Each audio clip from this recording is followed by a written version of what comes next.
because it's a game changer. The issue is that we think just miraculously we're going to change that narrative. And I speak about changing the words, not using the word can't. For as long as you believe you can't, you will be right. Right. And so changing words is one thing, but there needs to be sort of the impetus or the break or the something that activates the need for that change. And that's the pivot practice. Terry, so glad to connect with you on Titans of Transition. As an executive coach and an author, you've written several books. One was Words We Choose, and the other one was What's Love Got to Do with It? Why don't you tell us a little bit about, especially as it relates to where people are today and those executives that you're coaching to move up in their career, to be successful in their career, and maybe even in transition. Kind of unpack that a little bit. What are you hearing today, and how does it tie into some of these books and concepts that you've been putting out there? Sure. Actually, this one piece is a part of both books. So the Words We Choose, Your Guide to How and Why Words Matter, it actually starts with what I call now your personal podcast. I didn't call it that when I wrote the book, but then I did a lot of podcasts. And so think about that. You have your earbuds on, and your personal podcast is that narrative that's running 24/7, and you get to choose.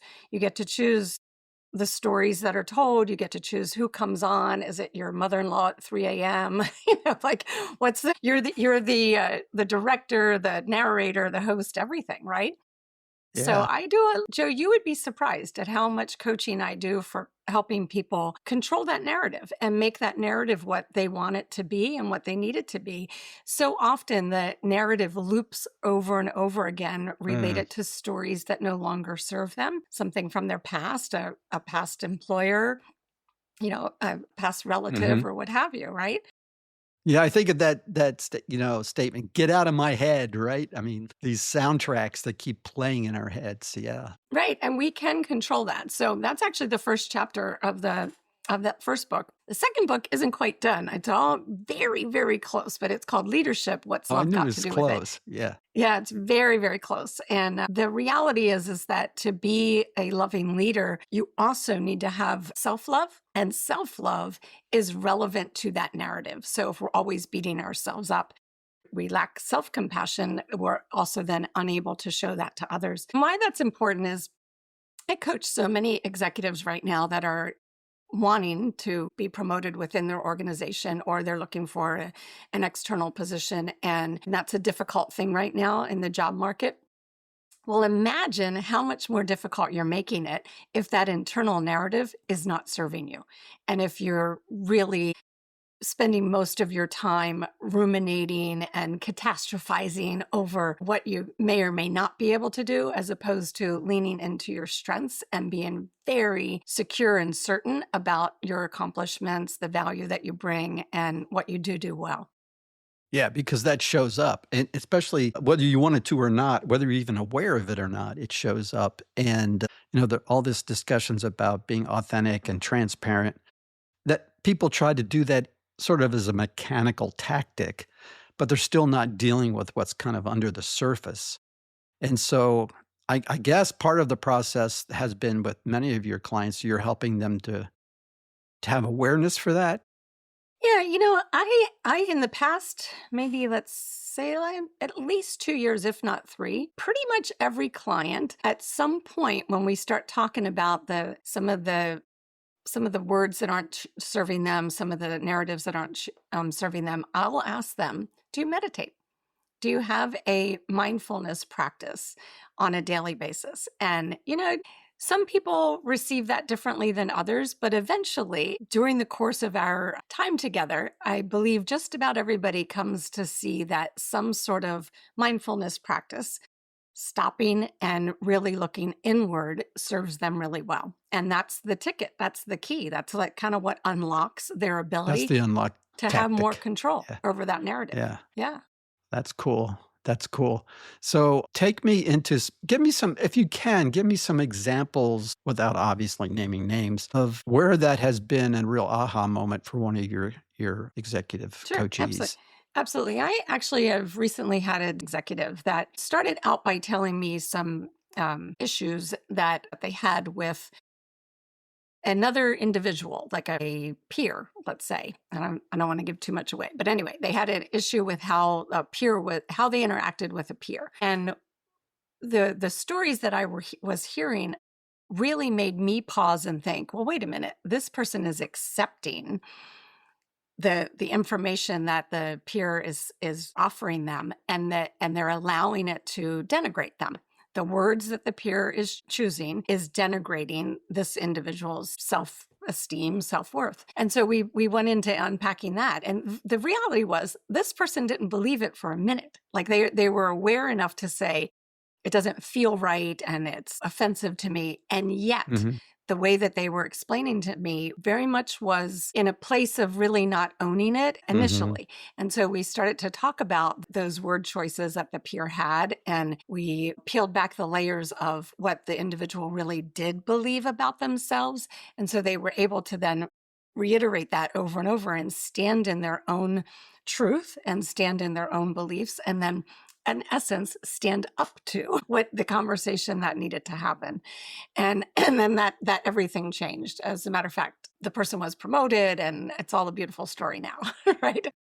That's really interesting because I think, there's this information coming in this case, I assume critical information, being critical of the individual. But one of the key, I think, attributes of really successful executives is their ability to listen and evaluate and act on the things that they should act on if Right. they're in agreement with it, or get more information to make that assessment and then move forward with it as a positive thing. But what often happens, I think, is you have this head and hearts thing going on, right? Yeah. So you have this part of your brain engaging with the information and saying it's not true, but then the emotive part is betraying what the language that's coming out when and it's not true, and this is the reason. Oh, that sounds really good, but you don't really believe it because I can feel your your emotion,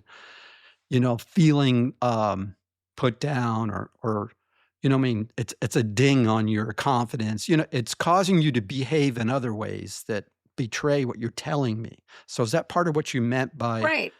that dialogue? Absolutely. And where it gets complicated is if the individual has this narrative or bits of the same narrative from the past, and then Yeah, another to individual, the reinforce peer it. in this circumstance, inserts more of the same, right?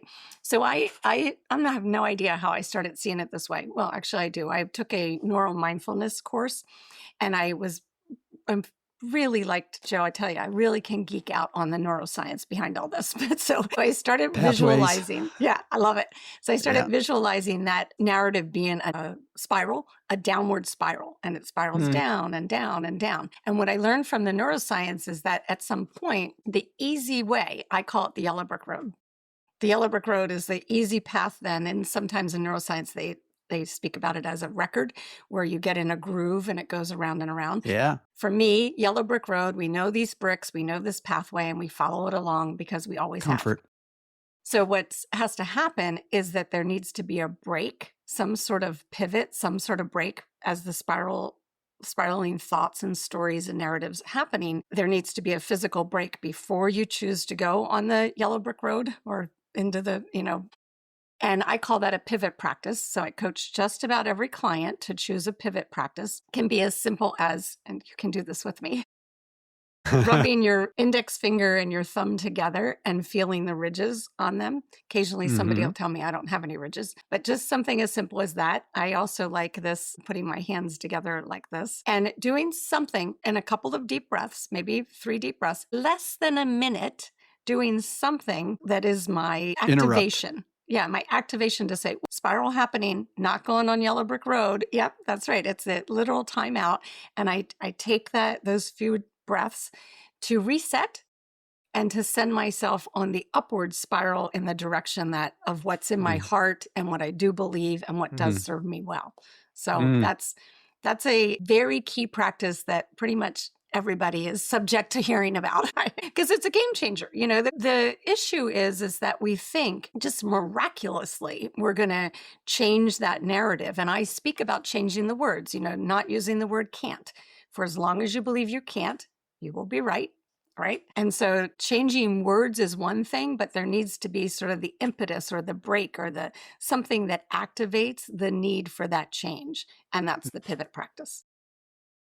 I like that. That's another great, tip or tactic. And again, it's awareness, and then it's putting that in place to get kind of on the right response or the right processed response. I Hmm. maybe phrase it that way. I'm kinda well, the other thing you made me think about is, you mentioned that there can be messaging that we get in could reinforce messaging we've had in the past and maybe deepen those record grooves, if you will. And I think that's also something that leaders need to be very aware of is not just be in the evaluating things in the moment as you are communicating to other people.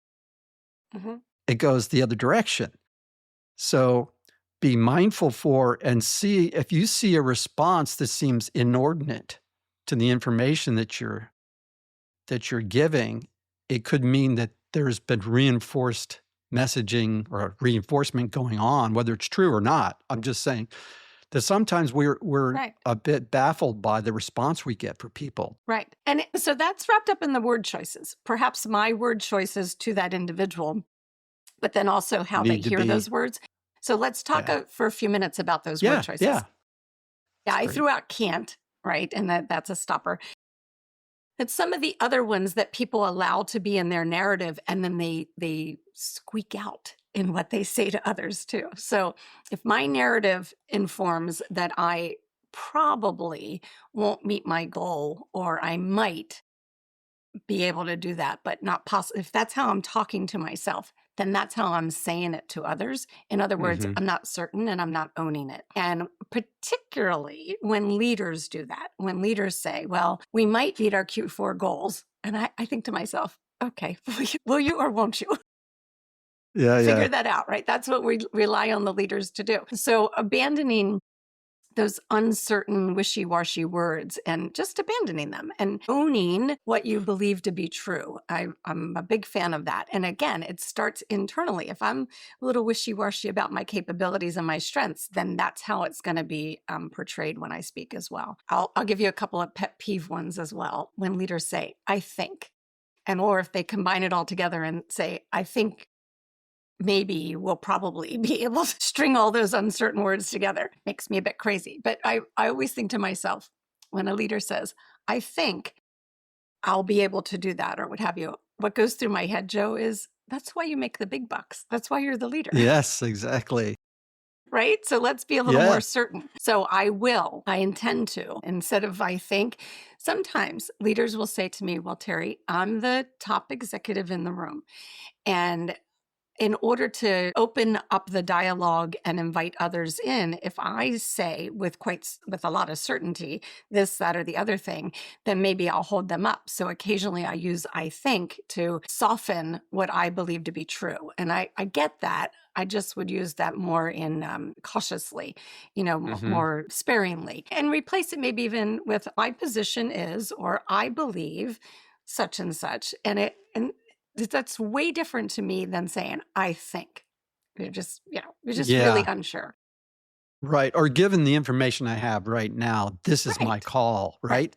Which allows you to be, I think, honest That's about right. your assessment, because there's another side to this where, you're sort of overcommitting in a way. Thinking about it in an interviewing context, for example, Hmm. or just normal interactions, but definitely in an interviewing context, confidence is huge. Hmm. And especially for a leadership role, you're coming forth and having that all those passive words in place just completely erodes that you're the That's right. person. That's right.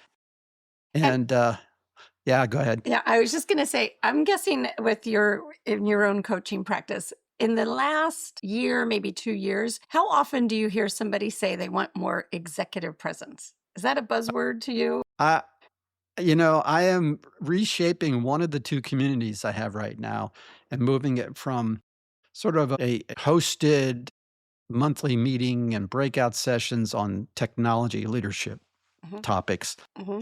And I basically said, no, this is like the director level one. I'm saying, no, we're going to make this a group coaching mastermind kind of an offering, and I would love to have you continue.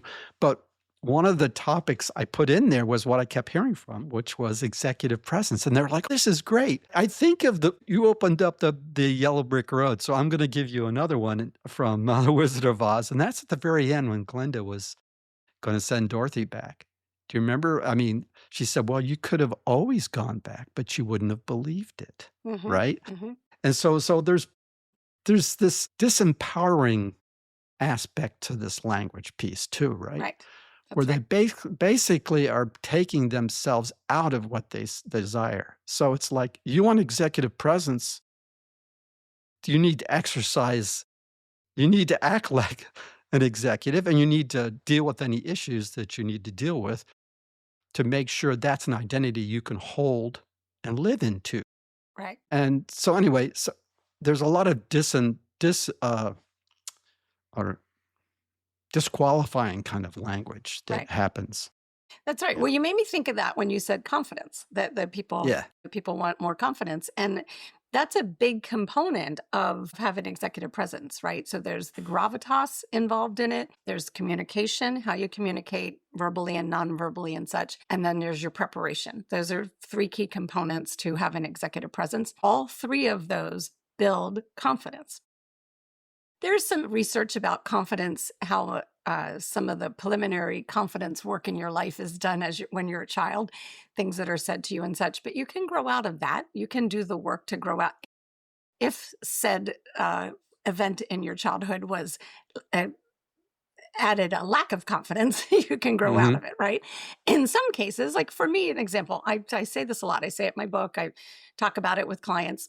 And when from the time I was maybe 8 years old, my father told me I could do anything I wanted. And I believed him. So I had like that opposite. I had people ask me sometimes, well, how did you get so confident? And I go back to what started there, right? But all those other things, the gravitas meaning that I learned and I seek the knowledge and I want to go deeper into different topics. And then I want to be perpetually prepared. And I'm a student of communication. So putting all those things together continually adds to my confidence. There's no Mhm. pixie dust or Glenda's magic wand, right? Mhm. to Right.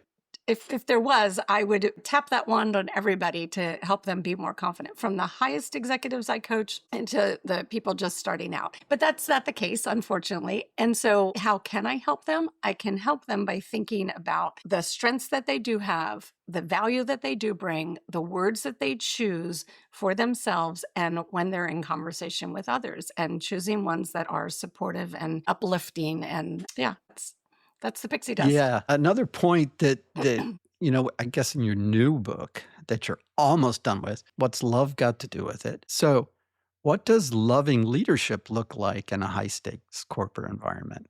And Yeah, how does it help people navigate career transitions? it's an excellent question. So again, it starts with the self-love. And when I say self-love, I mean being very much in tune with your own values. It's striking how often I ask individuals, what are your top three values? And they go,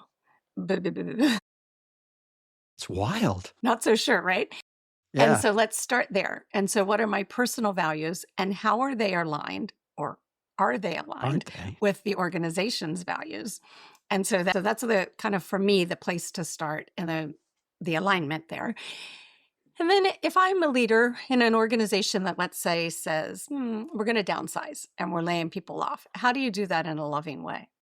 And so, the loving way is to share the information that you do have, to connect at all times, to connect what you're sharing to a value or the overall mission of the organization, and to do it in a considerate, empathetic way.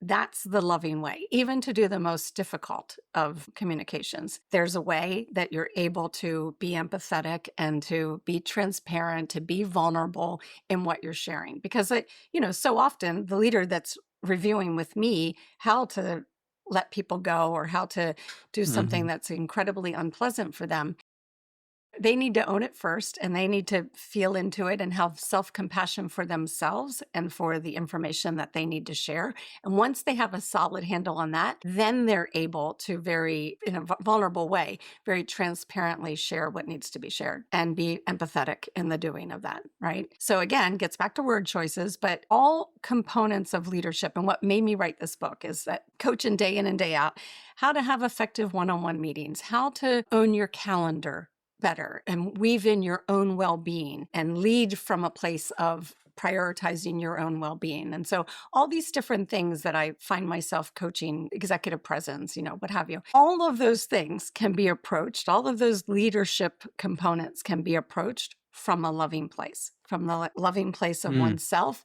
and those that you serve. And so that's what the book's about. that's I can't wait to have it on my shelf. You made me think of a personal example about when you're talking about letting people go. I've had to go through mass layoffs and be the purveyor of the news, obviously. I'm thinking of Yeah. one in particular at a company that I was at in Colorado. It was like 800, close to 900 people in the company, and I think they got down to less than 100 in the first pass, and completely gutted my group. And we had 3 waves of layoffs where I was given, "This many people have to go," wave 1. Another week later, there was another one. Another week later, there was another one. And I remember I think it was the second one of the people that worked for me was a woman, and she was like, it was brutal because she was a great employee, but I just, and I used the sort of two hat conversation. I don't know if you ever heard of that or not, but I basically said, "Okay, I have my boss hat on now." And I gave the information, communicated the information that she was being laid off and, what the company was providing in terms of severance and things of that nature. And then I took the hat. I said, "I'm taking my boss hat on and I'm putting my friend hat on," or whatever. I can't remember how I phrased it. Just to show her that I really felt for her. And Yeah. I knew that it was more brutal for her, but I said, "This is not easy. Right. And I want you to know that if there was any way I could avoid this, I would have done it, That's right. but I can't." Later on, I saw her, I don't remember, I was probably 6 months later, and she goes, "That was really a painful time, but I have to say this about you. You were mean in a nice way," which I thought was, well, I thought I was successful in sharing that I'm a human being. I'm That's right. just in a different role than you are. I have a different thing I have to do. That's right. And I think that helped. And I don't know if that completely fits what you're saying, It but does. Yeah, it does. yeah. You did it in a loving way. You did a very difficult thing in the most loving way, right? And you were empathetic. So when you changed your hats, you were empathetic and you're acknowledged how difficult this was. And I'm sure you didn't make it about you. You were saying it's difficult for you as well, but mostly you're acknowledging that how difficult it is for the individual. And yeah, and at every turn, what happens is at every turn, there's this, in the busyness of it all, there's this quick way or knee jerk reaction sometimes that leads us to say things from a place of fear, like, "Oh, I don't really agree with this," or "I don't this," and we Mhm. kind of tend towards this place of fear, and that's not helpful. And so when we do that, because sometimes it's easier, we're not coming from a place of love. And so, generally speaking, I believe that much of what's wrong in the world is that it's sometimes easier to not respond, to react, which is coming from a place of fear, as opposed to pause long enough and pivot to leading from a place of love, which is a response as opposed to reaction. Mm, yeah. And I love that too because it connects with kind of values that I know we share, Hmm. but the whole person who is the leader, right?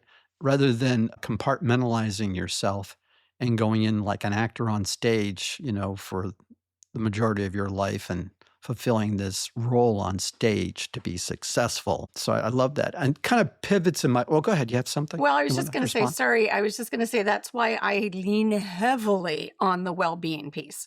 It's Don't speak to an executive that doesn't say, I'm in a little trouble juggling everything. And, I feel overstretched or overwhelmed. I mean, right. Like everybody tells you that, right? So, you know what I say to them first, Joe? I say, well, let's have a look at your calendar, particularly just look at next week and tell me about how many times or what percentage of the time or the number of times, well, however you want to tell me, are things on your calendar that represent your own well being. A walk after lunch, a workout in the morning, or what have you. And again, they look and they go, "Blah, blah, blah, blah." And so, okay, so then what we're saying when that's the case is we're actively choosing not to prioritize our well being because we live by our calendars. So if everything on that calendar is a priority and well being isn't on there, what's Yeah. that say? Right? Well, to me, it says the person doesn't have a foundation. I hate to put it that Right. way, right? Right. So that's what I was getting at is that it starts there. And so I'm on this mission to help leaders really weave very tightly their own well-being, which then transfers to the well-being of their team, but their well-being with their leadership style and how they turn up as a leader. It's all intertwined, and then they're more apt to be able to be a loving leader and lead from their heart. Yeah. Uh, Boy, and I think we're sharing stories, but I've had a couple engagements where people I've coached have been struggling. They're not seeing their goals being fulfilled. They're not seeing that they're being promoted or that they're moving forward. And I ask them similar kind of questions. It's clear to me that they're reacting to everything. Mhm. And so I tell them, I said, okay, the first thing you need to do is you need to block off some time at the beginning of the day for yourself to think about and draw into your longer range vision things you need to be working on today and then do it on a weekly basis, that sort of stuff. And I often have to repeat that assignment multiple times. And then, oh, I didn't have time. I had a lot of stuff going on. And finally, to be honest with you, a couple occasions I've said, I really can't help you until you do this piece. I said, it's got to start here. If you're unable to block off some time for that reflection and for that level of self-care, or you're calling it self-care, self-work, work on your own stuff, then you're really telling me you don't want to move That's right. forward because I'm not asking for a lot here. And That's if you right. can't Yeah. carve out this much, there's nothing I'm going to be able to offer or reflect back to you that is going to do move the dial much, you Right. know? Yeah. I'll take that a step further and say they're actively choosing. By not doing it, they're actively choosing to not prioritize their next steps. Right. Because you're And I giving them the usually tool. say, Yeah. go You're ahead. giving them the tool and you're Yeah. saying, this is this thing, do this thing, and we'll start, launch ourselves forward. And they're actively choosing not to.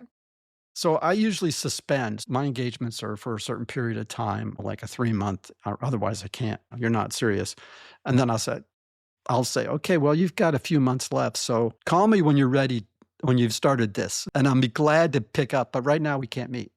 Right. No, I hear you. So It's everything that and that sometimes is the bigger change is the perspective the person has to put themselves first. Like there's yeah. sometimes they're Why is just that not so seeing hard? that. I don't know. It's a Well, good maybe question. it goes back to, we can get a little bit psychological here. Maybe it comes back to the conditioning we Right. have in our early years where we get directed, we get our view of ourselves input Mhm. to us from externals, right? And Yeah. then we Well, get habituated to that cycle. yeah. Well, you're just making me think of one of my other words that I didn't mention earlier. Should.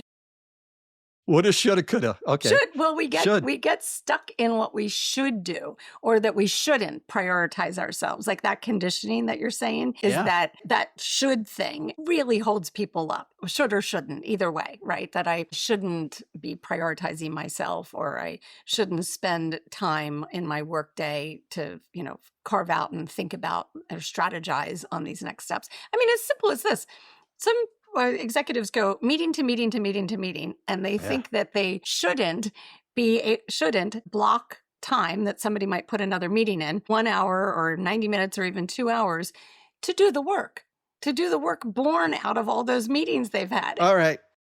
We're gonna have to go there. You just pushed my button. So that is, I've been retired now for 6 years. So But, I mean, for so long, and it's still going on, obviously, you know, the calendars get so full and you go from one meeting to the next, and the status updates are BS because no one's had any time to do any work, right?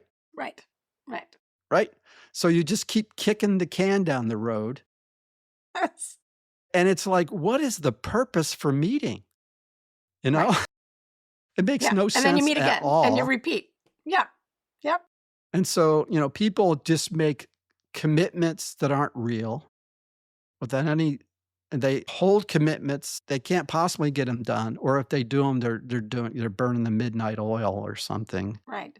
And Yeah. it becomes again, it drives to this reactive versus proactive behaviors where it really becomes who's beating the hell out of me harder this week than last, they're gonna Right. get my time because I don't have the capacity because I'm continually going from one thing to the next. So I lay this at the top levels of the organization Mhm. for not leading well. Mhm. And, I know Bezos, had this practice where he wouldn't have a meeting without first of all, wouldn't engage in meetings that often, I believe, but he had that practice where the information that was supposed to have been read before the meeting would be laid on the table. Everyone you wouldn't talk at all for, like, the first 10 minutes until you read the information, which was I guess a compromise, but it was like, "Oh my gosh, how could he waste that much time in this meeting? Waste time? You're just gonna talk about the things you didn't do."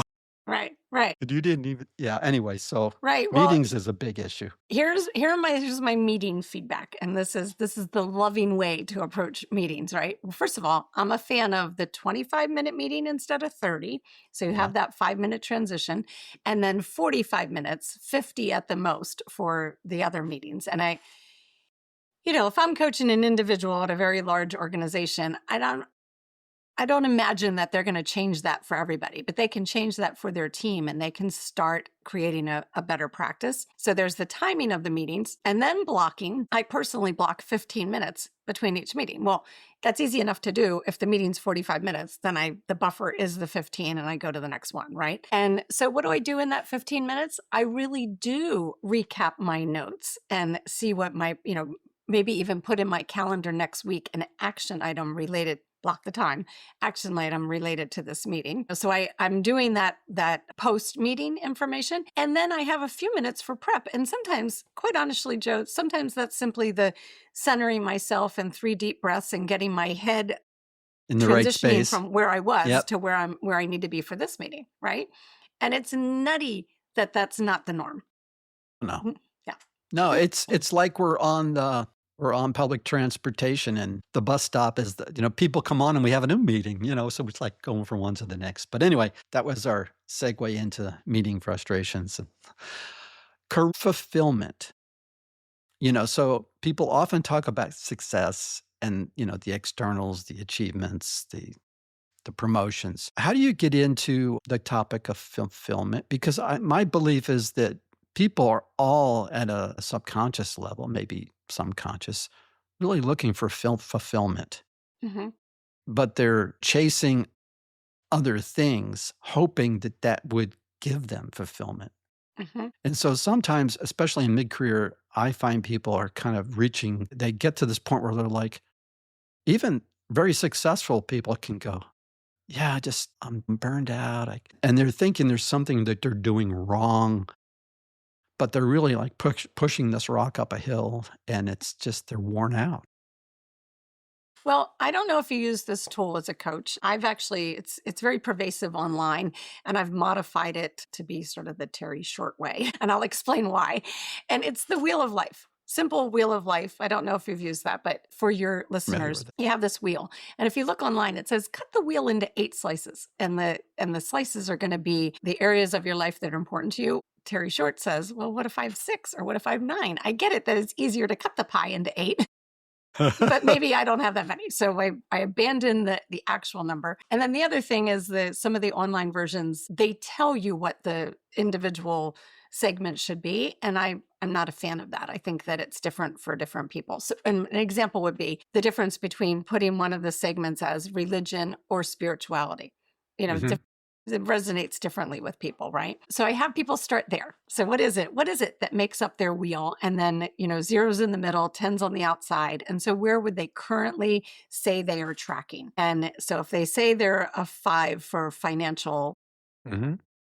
health, and when do they want to be a 10 or a 9? And so then let's make some goals around that. And so the doing of the wheel helps identify what fulfillment might actually look and feel like. So that's where I typically start. And that's a part of Mm. the new book too. Yeah, and that is by the way you've constructed it, they're essentially I'll put this as a sort of a backward as a vision, backward categorized vision backward to today, then looking at the gaps and putting plans in place to get to where they wanna be. Yeah, and in the space and time where they are, it typically generates a 3 to 5 year plan. So, for example, the the young leader with two small children might say finances are at a 5, and it's not realistic for them to be a 10 for I don't know, maybe decades. Yeah, Like, so that's okay. So it's like that is what it is right now. And so don't worry so much about that or worry just enough to get it to a 6 or what have you. So it ends up being a very realistic look and conversation. I mean, I use it as a part of the coaching conversation for them to settle into what fulfillment right now might be, what fulfillment in 3 years, 5 years, 10 years might be typically is a little more realistic and it helps people settle down over the angst one can feel about being fulfilled. right. It kinda gets into that whole work-life balance thing in a more realistic conversation that's more grounded. The other thing I think about in relation to this fulfillment piece is recognizing, and you're talking about being self aware and doing that work, but recognizing your innate strengths, abilities. I use the word gifts because I think they're given. I do often find a disconnect between career choice or direction, future direction that my coachees are looking to go to versus what I sense is their temperament and their gifting. And I don't know Yeah. if you expose any of that or they have those kind of conversations. I think it could be very powerful because they, first of all, give them permission, well, discover or reaffirm and give them permission to take a different path that, Right. you know what I mean? To make a Right. pivot, career pivot. That would serve them even better, right? Yeah, So I always talk about what I call evidence to the contrary. That's kind of what you're that's saying, right? right there. So Yep. they've been holding on to this one thing, and yet there's evidence to the contrary. And it goes both ways. Sometimes they have self-doubt and they're wallowing in this self-doubt, and yet they have this evidence to the contrary. Let me give you an example. I recently had a client who had their year end, got a raise, got a bonus, got an additional bonus from it for doing something otherwise extraordinary, got feedback from the very new skip level leader that came into the company, met and got direct feedback, and got on a call with me shortly thereafter and said, yeah, I'm just not sure that I'm doing that well. I was like, well, let's talk about evidence to the contrary, right? So it goes that way that it's Yeah. that the We don't talk one about that often. That's good. Yeah. right and then it goes the other way where they're holding on to beliefs in strengths that maybe aren't serving them any longer and they have evidence to the contrary that they would be better served moving in a different direction. So I spend time peeling back the layers of what that evidence might be. Yeah. That's good. That surprised me a little bit, evidence to the contrary of succeeding and not wanting to feel free enough to celebrate that, I guess, Yeah. or view it as confirmation. I've had situations where I've managed people where thinking of one person in particular right now who thought they were a programmer, but were struggling, but were awesome at something Yeah. else. And I suggested a new role and they had real trouble with it because they had Hmm. so much reinforcement and identity wrapped up into what, you know, and the evidence that this individual was getting was definitely not supporting Mm, that path for them. mhm. And then, as I look back over time, I'm seeing that person show up and they made a pivot into something I see as their strength and they're doing great. Yeah, and they're probably very, very grateful, which reminds me of I don't know another. that they're grateful because it was kind of a direct conversation, but Well, but maybe. they landed somewhere that probably They feels much landed some. better, Yeah. right? Yeah. Yeah, and that's you make me think of how often I talk to someone who brings up, "Today I wanna talk about," I do this with air quotes, and I call it an alleged difficult conversation. So they say, "I wanna talk about a difficult conversation." And maybe that's even giving year-end feedback to somebody. Mhm. And so they've are feeling how difficult that's going to be. Well, the very first thing, Joe, and this is in both books because I hear it so much and it's so important to get right in my mind. The very first thing I believe the leader should think is, what's the degree of difficulty and who owns that degree of difficulty? Right. So often people say, I have this difficult conversation. I say, okay, well, let's talk about that. Like, what makes it difficult for you? And let's peel back the layers of that degree of difficulty. And sometimes it's history with the person, or they don't even have a history, but they've heard about the history with the person. And then they build up all these things. So there are these stories that have multiplied that add to a perception that this will be difficult. And that's the first thing to unravel, because for as long as you believe it's going to be difficult, you will be It right. will be You're leaning self-fulfilling. into it being Yep. difficult, so it'll be self-fulfilling, right? Yeah. And so what made me think about this is, so often once I coach somebody through this, let's say they're having a performance conversation or year end and they initially perceive that it's going to be difficult, and we talk through it all, they come back and they say, "Oh my gosh, the person was so grateful that I shared candidly," and I'm thinking to myself, from a loving place and not a place Mm. of fear. They weren't showing up from a place of fear. They were showing up from a place of love and candidly and vulnerably sharing what the truth of the matter. And the person ends up grateful about it. Sometimes there's even been a termination. This has happened more than a handful of times to me personally, having to terminate somebody, and to clients that I've coached, where the terminated person eventually comes back and says, "It's the best thing that ever happened to me. And, Mm. thank you for how you did it. And that I didn't like it initially. Nobody likes to be terminated, but I'm on the upside for sure. And that's all good." That's very timely little snippet there because people are getting their feedback right around now in most companies. Yeah, so that's good. So people listening in should really lock into this. Try to listen to the feedback in a genuine way, and if you're presenting the feedback, try to do it with humanity and with love. Well, Uh, uh, you know, I'll just say this, a lot of leaders, I'm thinking about my time in high tech. Most of the time it's been biotech and pharma, but high tech in particular, the whole if you said that into some environments I've been into, they would go, "Oh, get away from me with that soft and squishy language," you know? It'd be like, GE talk, "Let's yeah. carve off the bottom," and so, yeah, having that mindfulness to try to benefit from the feedback if you're receiving it, take it in, evaluate it back to where we started at the very top, right? And listen and try to kinda what was it this? Yeah. Your Yeah. t yeah, Yeah. yeah, Just feel into and it. Feel yeah, towards the more yeah, positive. Yeah. and if you're doing the communication, be sensitive and do it from a place of love and care Yeah. Here's and how I wanting get to a person to succeed. Yeah, and here's how I get people there. This is another one of those ones where I go, but I'll say, "Tell me about the best annual review you've ever gotten and what was so great about it." And I get this. No, I don't have an example. I've never had a great one. I hear that so often, at least half of the time. And I'll Mhm. say, "Okay, well, had it been the best evaluation or annual review you've ever had, what would have been the key components of it? Like, what would have happened?" And then they tell the exact things that I'm encouraging them to do, and the ways that I'm encouraging them to do it. And even if it was different, they'll say, even if it's something that I didn't do well, I want to hear it in this manner, or I want to hear exactly what I could do, and I want specifics and this and that. And here's what I say.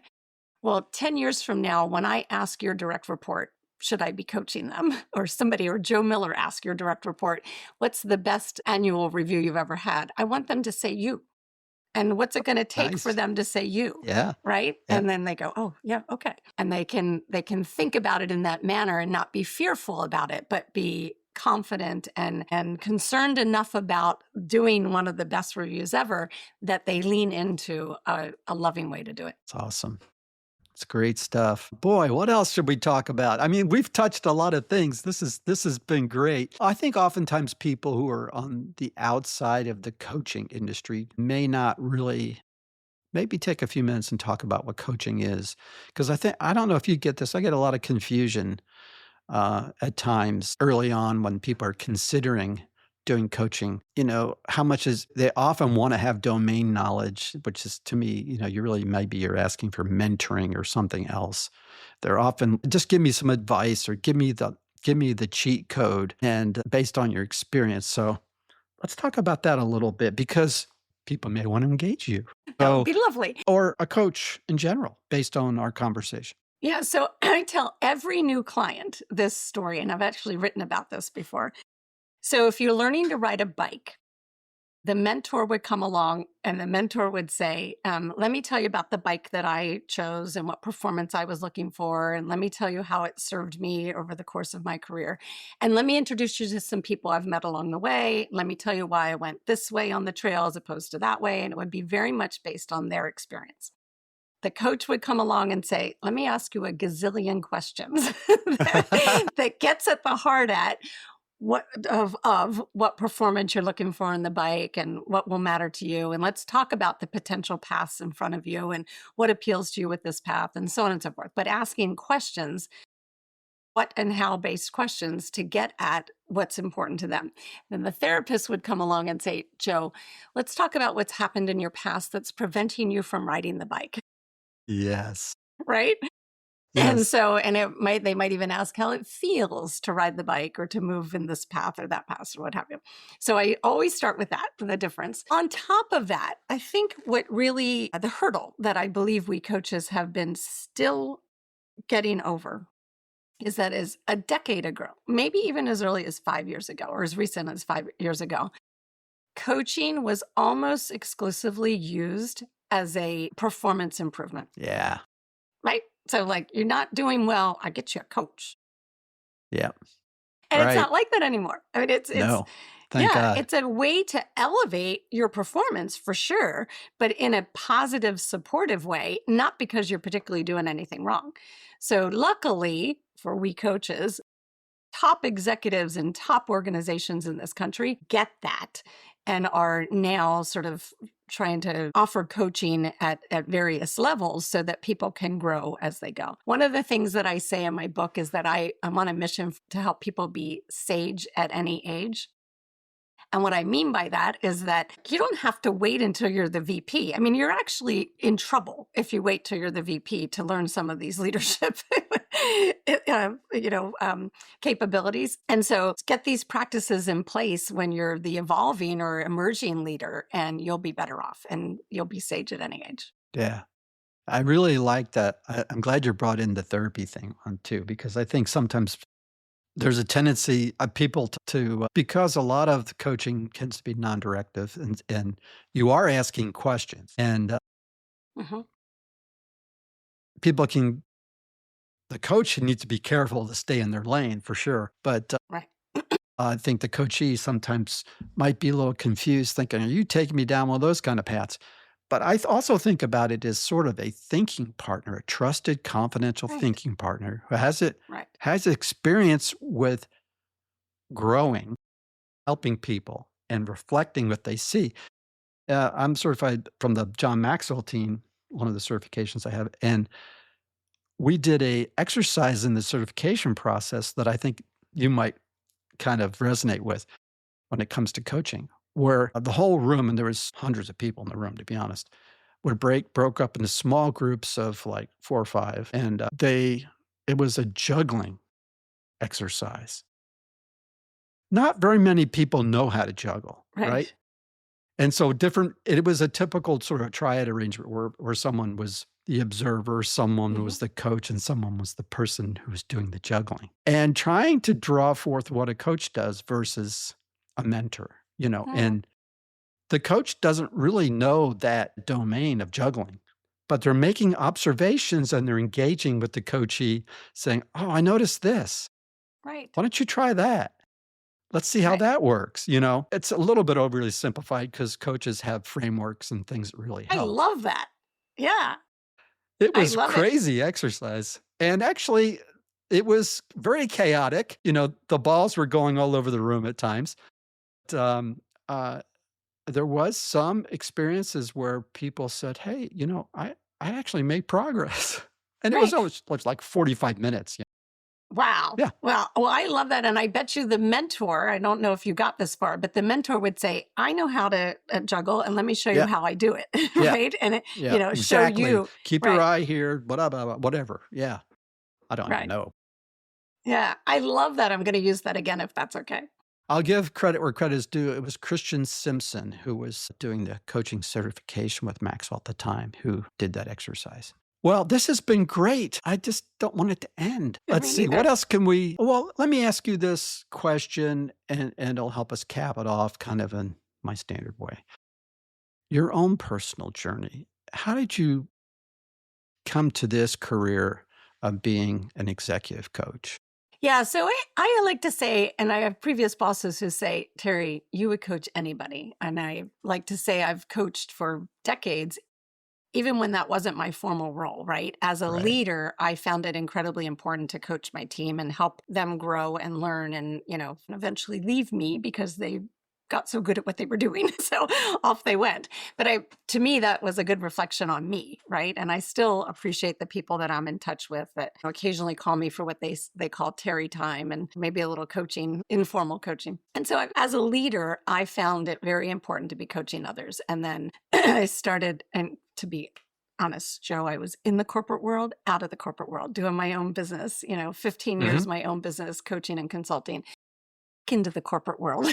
And Hmm. even when I was back into the corporate world that second time, I was coaching. I was like an internal coach, right? And with HCA, so in healthcare. And then once I had one of those conversations about we are eliminating this team, right? Hmm. And yeah, my team. And so then I said, this is a sign. I won't be going back to the corporate world again. And I went back to my individual coaching that time. And, when that happened, I thought, first of all, I think everybody has a book in them. And I think I've shared with you, I hope I've already shared with you the nonfiction outline that I used. And so at the same time, when I went back into my business, I thought, I'm talking about this communication thing and the words we choose so much. I want to put it all together in a book.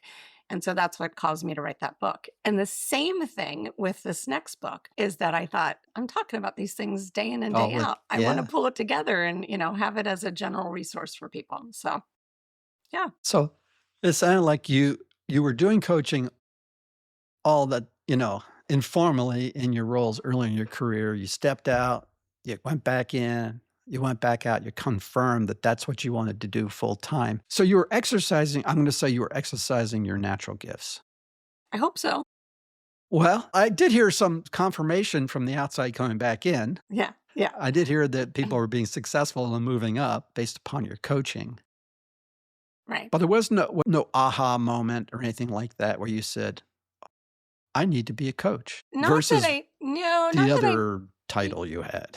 yeah, well, actually, so when I was in this is the last corporate position, I actually said to my boss, that's when people were starting to be certified and I said, okay, I'm researching this. And I thought that our team who was coaching the hospital executives kind of across the nation, it's the biggest healthcare organization in the country. And I thought, maybe we would benefit from doing this program. And she said, you do it, company will pay for it, you do it, and then we'll see if we want others to do it. Best thing that ever happened. So I will very honestly admit that I thought I was a good coach. And then I took this course and I was like, oh, ruh-roh. I feel like I am a way better coach now. I learned so much more than I ever imagined I would learn. And because of all the hours of coaching I had, I was able to go immediately to PCC. You know Yeah. that as the middle, it's all based on hours. So the middle accreditation. So yeah, and that was my aha moment, is that I can be way better at this. And the courses, a year and a half worth of courses, helped me to be a way better coach. So I hope that serves my clients well. And I love it. I think what you're perceiving is that it's a passion. I can't imagine not doing it. I coach on Tuesday, Wednesdays, and Thursdays. I do workshops and I facilitate learning for leaders in a more of a group setting otherwise, but I love the coaching. Yeah. Yeah. Um, so, I mean, I often ask what lessons learned or what would is the typical what would you say to your 25-year-old self or whatever age you want to pick that you might do differently knowing what you know today in terms of your own journey and your own career? And I Well, think that helps inform other people who are looking for making maybe transition. for sure. Well, I would say, based on what I told you, sage at any age, I started meditating daily about 6 years ago.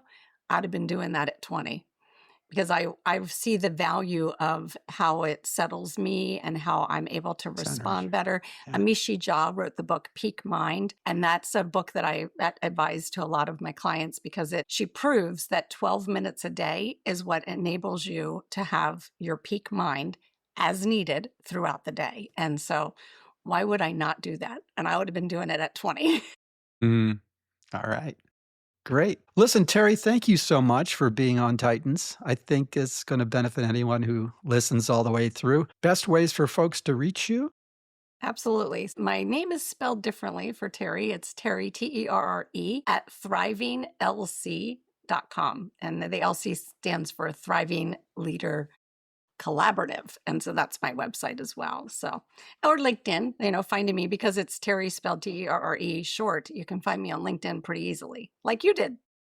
Yes, exactly. Yeah. Well, again, thank you so much. I appreciate your time and sharing your wisdom. Great. Thank you. It's been an All honor. right. Appreciate it. All right. Great. Bye. Hey, thanks for joining me today on Titans of Transition. I hope you enjoyed the episode. Please check the show notes for additional information.